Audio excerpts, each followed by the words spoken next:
자, 저희가 준비한 여론조사 바로 한번 보고 시작하도록 하겠습니다. 자, 70여일 남긴 가운데요. 대통령 선거 이 인식입니다. 정권 심판론과 정권 안정론에 대해서 이제 묻는 내용인데 이 그동안 좀 견고했다라고 보여질까요? 어떤 정권 교체론이 이제 하락하는 이런 추이를 보이고 있습니다. 교수님 어떻게 보십니까? 이 사인은 저희가 어떻게 해석을 해야 되죠? 지금까지 줄기차게 사실 정권 교체에 대한 요구가 훨씬 더 컸었습니다. 이게 어떻게 보면 10포인트 더 큰 차이로 벌어졌다가 최근에 현격하게 줄고 있어요. 그러면 왜 주느냐? 정권 교체를 해서 더 개선돼야만 하는 것이 국민들의 요구거든요. 그런데 정권 교체를 했을 때 개선될 가능성이 좀 더 안 좋아 보인다. 그러니까 개선될 가능성이 좀 낮아 보인다라고 생각하기 때문에 그럴 거면 오히려 국정을 안정화시키는 것에는 정권 재창출이 오히려 난 거 아닌가. 그리고 이재명 후보의 어떤 추진력이라든가 뭐 이런 부분들을 감안한다면 이런 코로나의 위기 상황 속에서는 오히려 더 적절한 것 아닌가라는 생각이 더 커져가면서 지금 정권 교체론과 정권 재창출론이 사실상 굉장히 유사한 수준으로 지금 이제 부딪히게 됐다. 네. 이렇게 봐야 될 것 같습니다. 네, 이렇게 정권 교체론이 주춤하는 사이에 윤석열 후보의 실언은 계속 이어지고 있습니다. 일단 들어보시죠. 민주당에는 들어갈 수가 없기 때문에 제가 부득이 이 국민의힘을 선택했습니다마는 극빈의 생활을 하고 배운 것이 없는 사람은 자유가 뭔지도 모를 뿐 아니라 네, 뭔가 이제 실언을 해서 오해를 불러일으키고 그에 대한 해명을 하고 의원님 이런 패턴이 좀 반복되고 있는 것 같아요.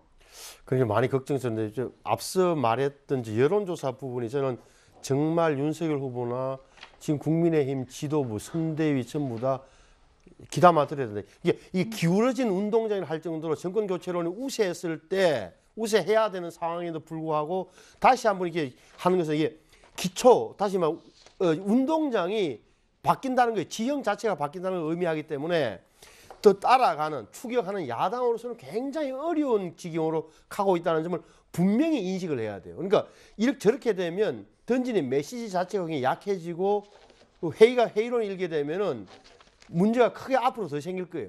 그래서 저는 첫째 윤석열 후보가 대호각성을 해야 후보가 네. 진짜 저 참모들도 각성을 해야 되는 게 하나하나 일정과 메시지에서 정교하고 이런 전반적으로 좀 정말 전략적 접근을 해줘야 되고 김종인 위원장의 역할도 굉장히 더 중요했어요. 그러니까 이거는 당내 뭐 선대위 차원의 정략적 안에서 내부 투쟁에 주력할 게 아니라 큰 아젠다, 큰 그림을 보여줘야 돼요. 적어도 윤석열 대통령이 되면 이 부분은 뭐가 달라지겠네. 적어도 윤석열 후보는 그렇지만 옆에 있는 김종인 위원장이나 김병준 위원장을 보니까 정책 방향이 이렇게 갈 것 같구나. 이 정도 나와줘야 돼요. 저는 굉장히 중요한 순간에 지금 직면하고 있다. 야당 전체가 그렇게 봐요.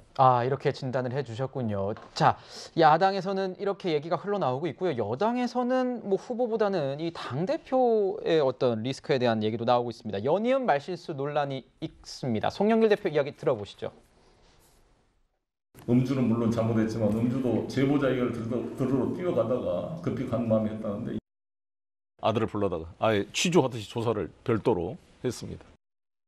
윤석열 후보한테 반말을 한다는 거 아닙니까? 실권을 거의 최순실 이상으로 흔들 걸로 다 우리가 염려를. 지난 한 주에 나왔던 저희가 실언 논란이 있었던 내용들을 저희가 모아봤는데요. 뭐 음주도 제보자 얘기를 들어가러 이 공익성이 있었다 뭐 이렇게 얘기를 좀 한 게 문제가 됐고 또 아들을 취조하듯 조사를 별도로 했다 이런 얘기. 거기다가 이 뭐 부부 사이에 반말하는 문제로까지 좀 얘기가 있었는데요. 대변인님은 어떻게 보십니까? 이 뭐 여당 대표 어떤 실언들에 대한 지적들 있는 보도들이 계속 나오더라고요. 네, 그러니까 송영길 대표가 조금 다리를 다치셔가지고 그래서 조금 활동을 안 하시다가 활동을 시작하시자마자 연달아 이렇게 쭉 발언을 하셔가지고요.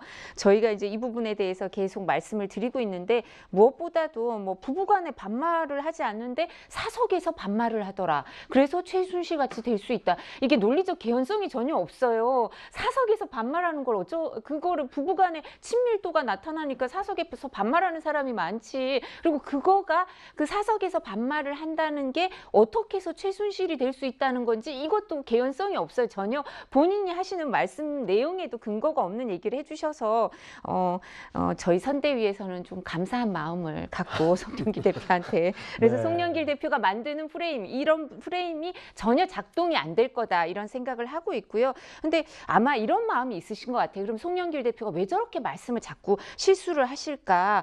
음주한 거를 어떻게 공익적인 이유로 돼요? 도로 위에 살인 무기라는 게 음주 차량이잖아요. 음주 사고, 그 운전자는 네. 도로 위에 살인 무기거든요. 근데 그게 공익을 위해서 가능하다고 주장을 하시니까 저희가 더 이상 드릴 말씀이 없는데 네. 이렇게 된 이유가 박스권의 지지율이 갇혀 있으니까 또 본인이 건강상의 이유로 활동을 못 하시다 나오시니까 마음이 급하셔서 그런 거 아닌가. 근데 선거 때는 이제 서로 실수를 안 하도록 노력하는 것도 중요한 것 같습니다. 네, 국민의힘 관계자는 감사하다라는 표현까지 지금 했는데 교수님 보시기엔 어떻습니까? 이거 감사할 일인지도 궁금하고 박스권에 갇혀 있기 때문에 뭔가 이렇게 좀 안달난 모습이 보인 게 아니냐 이런 뭐 분석도 해주셨어요. 조심해야죠. 그리고 이제 근거가 빈약한 그런 상황 설명이라는 것이 사실은 뭔가를 설명해도 효과가 별로 안 나와요. 그래서 제일 중요한 거는 그냥 잘못한 거는 그냥 잘못했다라고 얘기를 하면 간단할 것 같고요. 더 중요한 건 사실 이분은 이제 당 대표입니다. 더 중요한 건 이제 후보죠. 윤석열 후보의 실언은 인식의 어떤 기반을 두고 있어요. 그러니까 가난한 사람 또는 뭐 학력을 이제 공부 못 배운 사람. 네. 그러면 자유의 필요성을 못 느낀다. 이런 얘기는 사실은 국민 전체를 어떻게 보면 이제 삶을 개선시켜야 되는 어떤 대통령 후보의 입장에서는 차등적으로 돈과 학력을 기준으로 사람을 평가하는 것으로 우리가 해석이 충분할 수 있거든요. 이런 부분들은 굉장히 잘못된 그런 어떤 발언인 것이고 이거는 지금까지 윤석열 후보의 어떤 실언이라는 것은 거의 연쇄적으로 일어나고 있어요. 그래서 계속 그걸 또 해명을 합니다. 이거는 국민들을 지치게 하는 측면이 있기 때문에 송영길 대표 얘기보다 훨씬 더 심각하다 얘기를 드리고 싶습니다. 근데 네. 자유 네. 그 부분은 제가 조금 보충 설명을 드리자면 후보가 바로 백불에서 이 부분을 더 자세히 설명을 했는데요. 앞뒤 맥락을 다 보면 그 자유를 신장시키기 위해서는 기본적으로 경제적, 물질적 토대가 이루어지니까 국가에서 그런 부분까지 도와줘야 된다 이런 취지였다는 네. 거. 그래서 그렇게 해석할 수밖에 없는 맥락이 있다는 것도 좀 참작해 주시기 바랍니다. 네. 네, 자 마지막 순서에서는 여야 가릴 것 없이 불거지는 실언 논란과 함께요. 새해 앞두고 연말 여론까지 짚어봤습니다. 세 분 말씀은 여기서 마무리하겠습니다. 감사합니다.